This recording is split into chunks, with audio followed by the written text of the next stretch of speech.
So Arsenal travel away to the Etihad Stadium to face champions Manchester City, knowing that a victory today will not only send shockwaves around English football, but will go as far as proving all the doubters wrong in as far as them getting third time lucky and this time around going ahead and finishing ahead of Manchester City to win the Premier League title. Of course, these two teams have been going toe to toe for the last two seasons. I will say this is the third season, and we are still expecting them to be like the top two in as far as the English Premier League 2024-2025 campaign is concerned. So, if there are few managers out there who know Pep Guardiola and his City side better than Mikel Arteta, and he knows that they are going there in a slaughterhouse, but if there is a team that is well prepared to go and survive at the Etihad Stadium and get a very vital victory, because this is going to be life changing in a sense.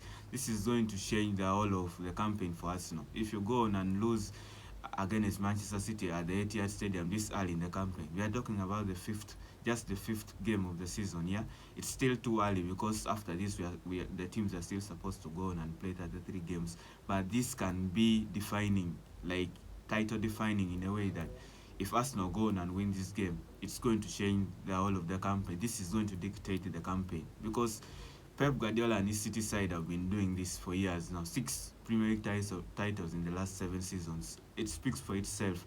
So they don't have to prove anything. On the other side, Arsenal by all means have to look for ways of beating City today. I like the way Mikel Arteta has been approaching games of late because you have to respect opponents. Traveling away at Bergamo to face a team like Atalanta is always going to be tricky. So it requires a lot of balls to go on and like play an open game when you know over the weekend you're playing on Thursdays, just like a space of 2 days till you travel away to the best team right now in Europe in Manchester City. So by all means you save the legs, you defend, and that's what Arsenal really did.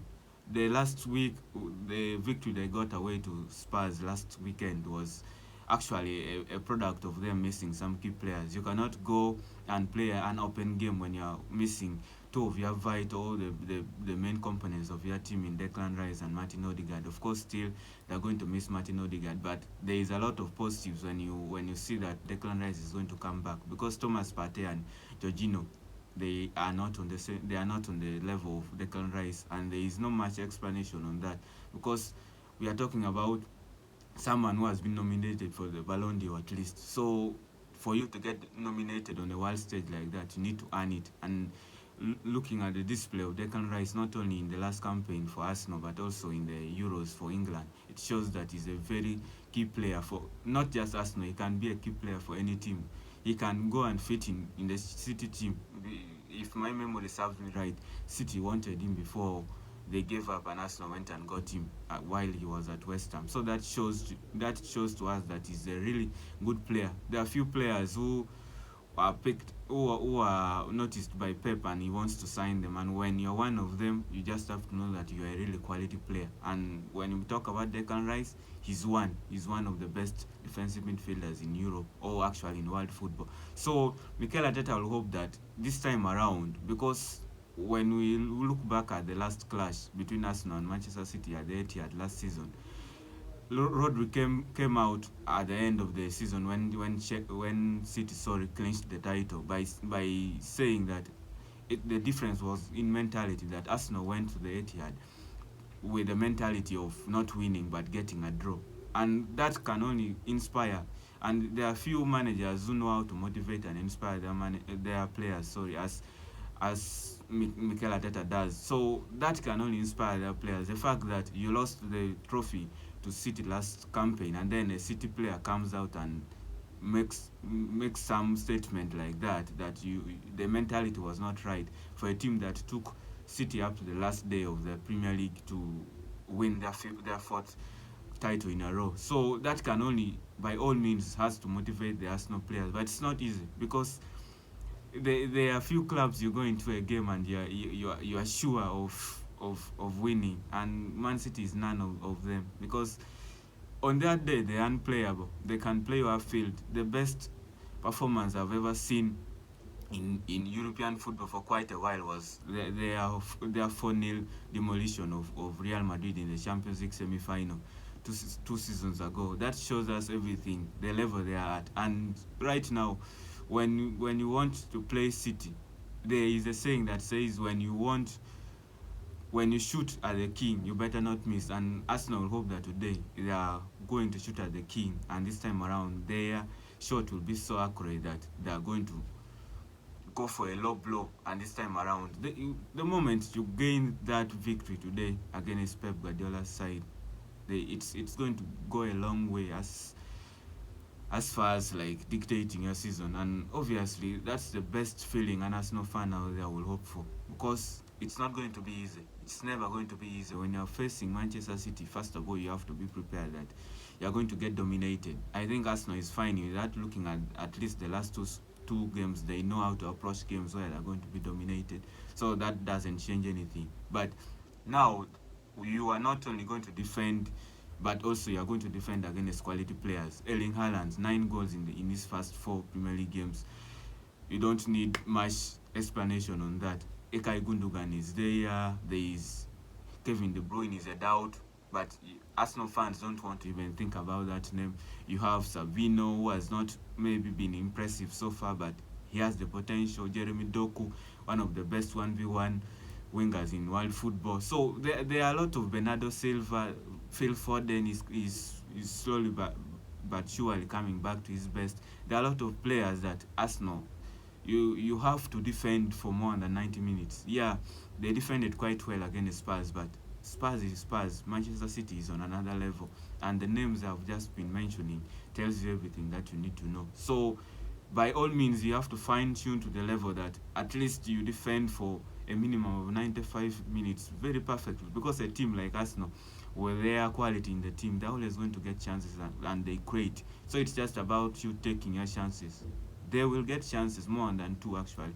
So when you are always going to pray that when you have players like Bukayo Saka, you'll hope that Gabriel Martinelli will come back to his form and start taking some of his chances, because he's been very wasteful. And you hope that again the arrival of Raheem Sterling in that position will only help its development. So those are the players you'll have to count on. Leandro Trossard to come into this game and score for you some vital goal, because right now Arsenal has the best back four in European football, and I don't think anyone doubts this statement, because for a team that has been conceding fewer goals like this campaign, just 3 goals in their last 4 campaigns, this is the sign of champions without a doubt, because this is what champions do. They concede fewer goals. That when we go back to the Chelsea side under Jose Mourinho, even the City side under Pep Guardiola, they have not been conceding a lot of goals. The Liverpool side under Jurgen Klopp in the recent seasons, so this is just the sign of champions. They only have now to keep on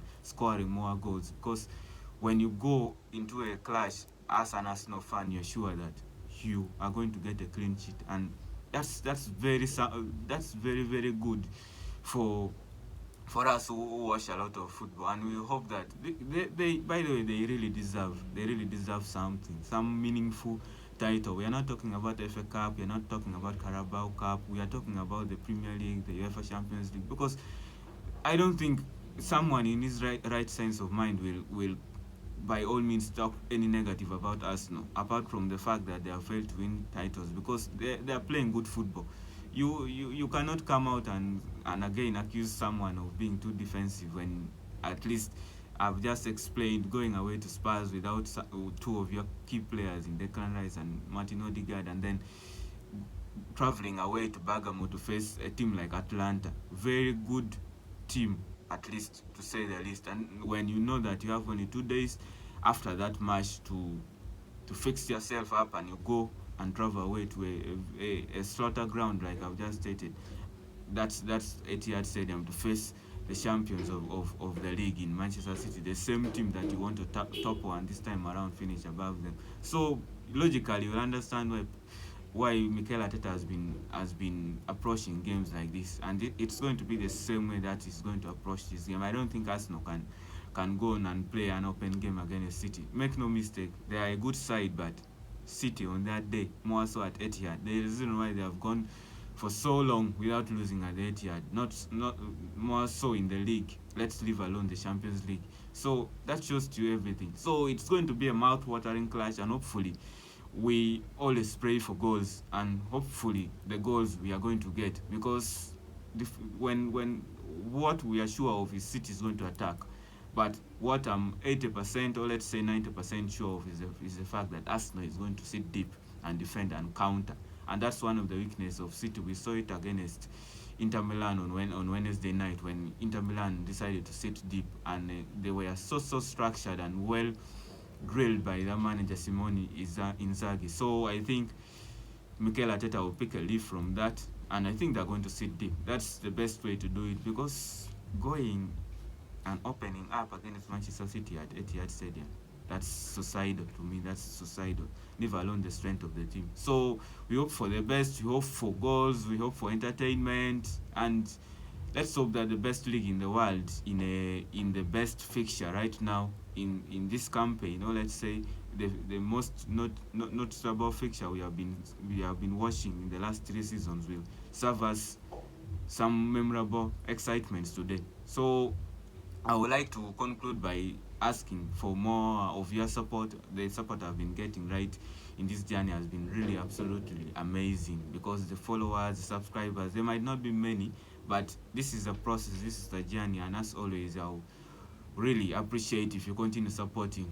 On TikTok, you follow, you like, you comment. I would like to see those comments on how we can improve on our content, and like the way forward to this. I am not that person who is really confident when it comes to seeing a lot of positives being mentioned, but I would like to see those negatives more often, so that we can see how we can go about it. And then on YouTube, the same time, 212 Podcast Uganda, you just type 212 Podcast UG, and then you subscribe to our channel, you comment, you like, you share to your friends, and we are here to bring you the best. Like I've always stated, this is just the beginning.